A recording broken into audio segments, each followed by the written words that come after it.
طریقہ ہے. ایک دن آقا کریم علیہ السلام ایک چٹان کے اوپر بیٹھے تھے اور حضور علیہ السلام قدید کھا رہے تھے. یہ خشک گوشت جو کر کے اس کو بعد میں جب پکایا جاتا ہے تو اس کو قدید کہتے ہیں, یا سرید تھی, حضور کھا رہے تھے.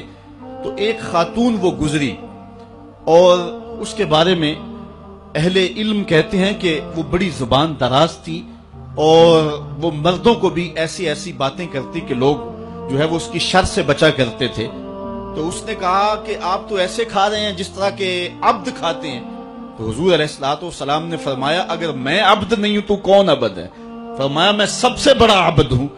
تو جب یہ بات سنی تو اس کے قدم رک گئے اور اس نے حضور علیہ السلام کی خدمت میں عرض کی کہ حضور آپ پھر اکیلے ہی کھا رہے ہیں, مجھے بھی کھلائیں.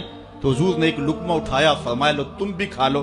تو اس نے کہا یہ نہیں, بلکہ جو آپ کے منہ میں ہے میں وہ کھانا چاہتی ہوں.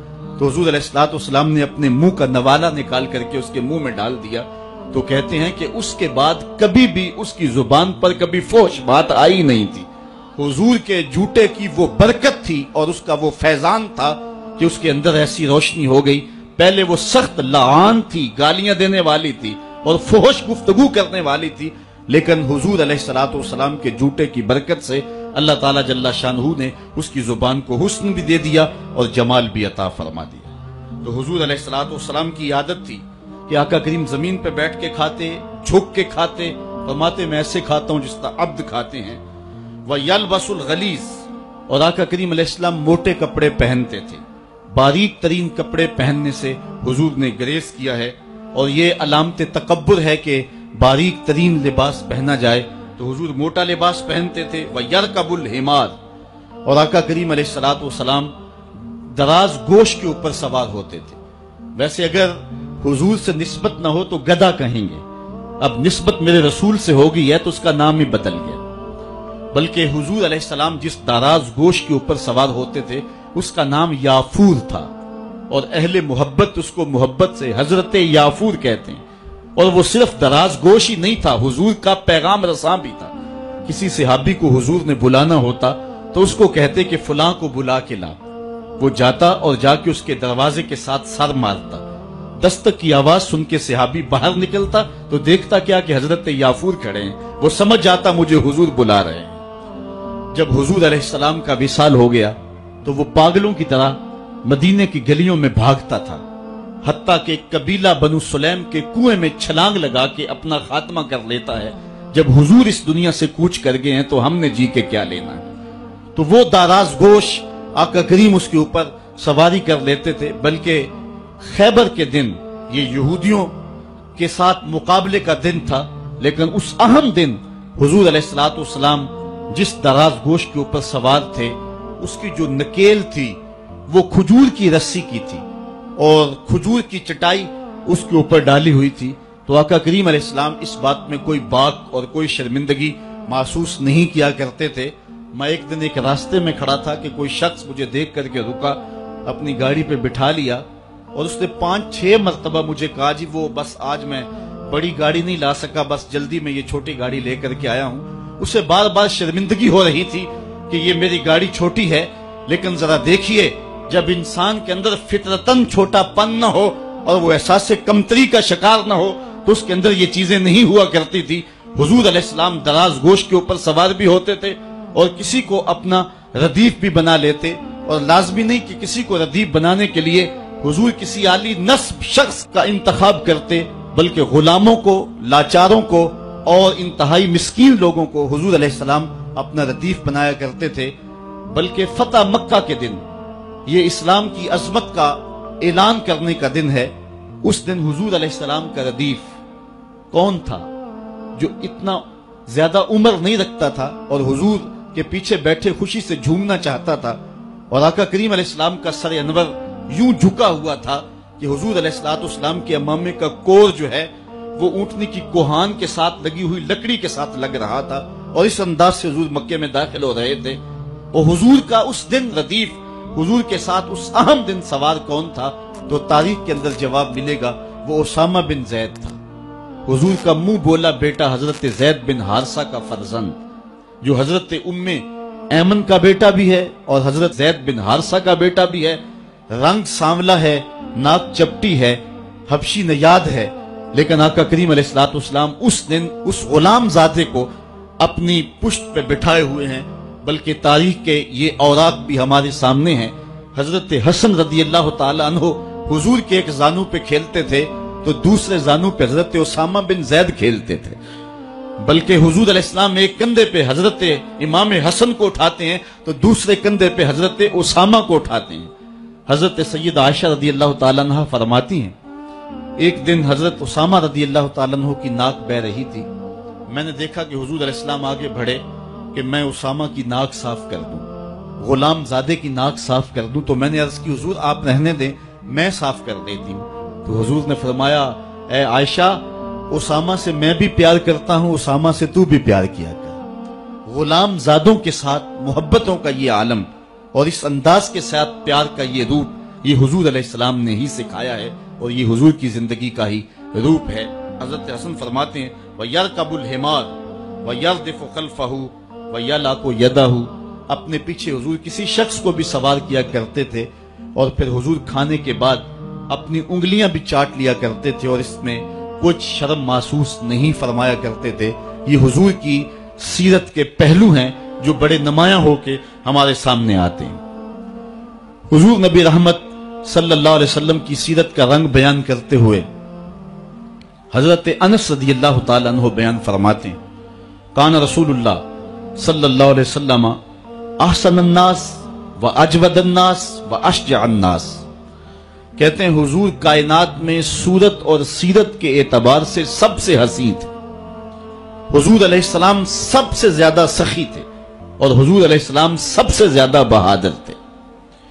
حضور علیہ السلام کی سیرت کے حسن کو نبی رحمت کے خادم خاص انس بن مالک رضی اللہ تعالیٰ عنہ بیان فرماتے ہیں۔ یہ بات ذہن میں رکھیں، یہ وہ صحابی ہیں جن کو 10 سال حضور کی خدمت کی سعادت نصیب ہوئی۔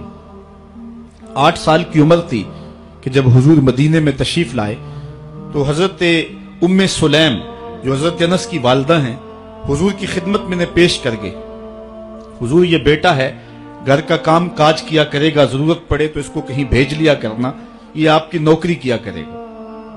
10 سال حضور مدینے میں گزارے تو حضرت انس نے 10 سال حضور کی نوکری کی۔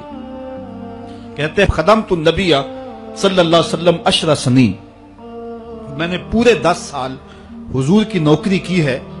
حضور علیہ السلام کی عادت کریمہ یہ تھی کہ 10 سال میں ایک بار بھی ایسا نہیں ہوا کہ حضور نے مجھے کبھی جھڑکا، اور کبھی یہ بھی نہیں ہوا کہ میں نے کوئی کام کیا ہو اور وہ کام درست نہ ہو، حضور کے مزاج کے خلاف ہو، تو آقا کریم نے کہا ہو کہ یہ کام کیوں کیا، اور کبھی حضور نے کسی کام کے کرنے کا کہا ہو اور میں نے نہ کیا ہو تو حضور نے کہا ہو کہ یہ کام تم نے جو ہے وہ کیوں نہیں کیا۔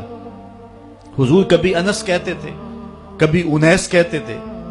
حمزہ نامی ایک بوٹی تھی، حضرت انس کبھی پہاڑوں سے توڑ کے لاتے اور بچوں کو کھلا دیتے، تو حضور کبھی ابو حمزہ بھی کہہ دیتے، کبھی یا ذل اذنین، اے 2 کانوں والے، یوں کہہ کے بھی پکارتے۔ خادموں سے خدمت ہی لی جاتی ہے، ان کے ناز کوئی نہیں دیکھتا، لیکن حضرت انس رضی اللہ تعالیٰ عنہ کی کہانی سنیے۔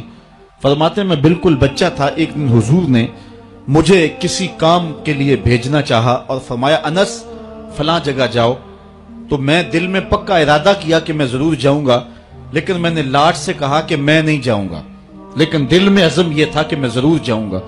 کہتے ہیں کہ میں چلا گیا، راستے کے اندر بچے کھیل رہے تھے اور میں ان کی کھیل دیکھنے میں مصروف ہو گیا۔ آقا کریم علیہ الصلوۃ والسلام نے جس کام کی طرف مجھے بھیجا تھا، باوجود عزم رکھنے کے میں ادھر نہ جا سکا اور بچوں کے کھیلنے کی اس کیفیت کے اندر میں بھی لگ گیا۔ کہتے ہیں تھوڑی دیر ہوئی تو کسی نے آ کر مجھے پیچھے سے گدی سے پکڑ لیا، میں نے پلٹ کے دیکھا، فائزہ ہوا رسول اللہ صلی اللہ علیہ وسلم، تو وہ اللہ کے رسول صلی اللہ علیہ وسلم تھے۔ تو آقا کریم علیہ السلام نے فرمایا کہ اے انس، میں تجھے جس کام کے لیے بھیجا ہے تم گئے نہیں ہو، تو میں نے عرض کی حضور میں بس جانے ہی لگا ہوں۔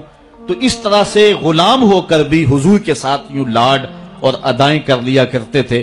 بلکہ حضور علیہ السلام کے ایک صحابی تھے، آقا کریم علیہ السلام کے ساتھ مزاح کر لیا کرتے تھے، نام ظاہر تھا، ایک بستی کے رہنے والے تھے، وہاں سے آتے اور حضور کی خدمت کے اندر ہدیے پیش کرتے، آقا کریم شہر کی چیزیں انہیں عنایت کرتے۔ ایک دن وہ بازار میں گھاس بیچ رہے تھے، حضور پیچھے سے گئے چپکے سے اور جا کے حضور نے ان کی کولی بھر لی۔ کولی بھرنے کا مطلب یہ ہے کہ چپکے سے جا کر اس کو احساس دیے بغیر اس کی آنکھوں پہ ہاتھ رکھ لیا جائے اور یہ اسے اشارتاً کنایتاً پوچھا جائے کہ بتاؤ میں کون ہوں۔ یہ کسی کی محبت کو پرکھنے کے لیے کیا جاتا ہے کہ ہر وقت کہتے ہو کہ میں تمہارے خیال میں رہتا ہوں، اب بتاؤ میں کون ہوں۔ تو حضرت ظاہر گھاس بیچ رہے تھے، حضور پیچھے سے گئے اور چپکے سے جا کے ان کی آنکھوں پہ ہاتھ رکھ لیا۔ اب حضور کے ہاتھ آنکھوں پہ آئے ہوں اور پتہ نہ چلے کس کے ہاتھ آئے ہیں، اللہ اکبر، لیکن حضرت ظاہر نہیں بولتے۔ میں کہتا ہوں انہوں نے کبھی بھی نہیں بولنا تھا۔ میاں صاحب نے کیا خوب کہا کہ سفنے دے وچ ماہی ملیا تے گل وچ پا لیاں باواں تے ڈر دی ماری اکھ نہ کھولا متا پھر وچھڑ نہ جا۔ بلکہ جب انہیں یقین ہو گیا کہ میرے حضور ہیں تو انہوں نے اپنی پشت پیچھے کر کے حضور کے سینے سے جوڑ کے رگڑنا شروع کر دی۔ پھر حضور نے خود فرمایا کہ اس غلام کو کون خریدے گا؟ اس نے عرض کی حضور مجھے کس نے خریدنا، میں تو بہت سستا ہوں۔ فرمایا تو اللہ کے نزدیک بہت مہنگا ہے۔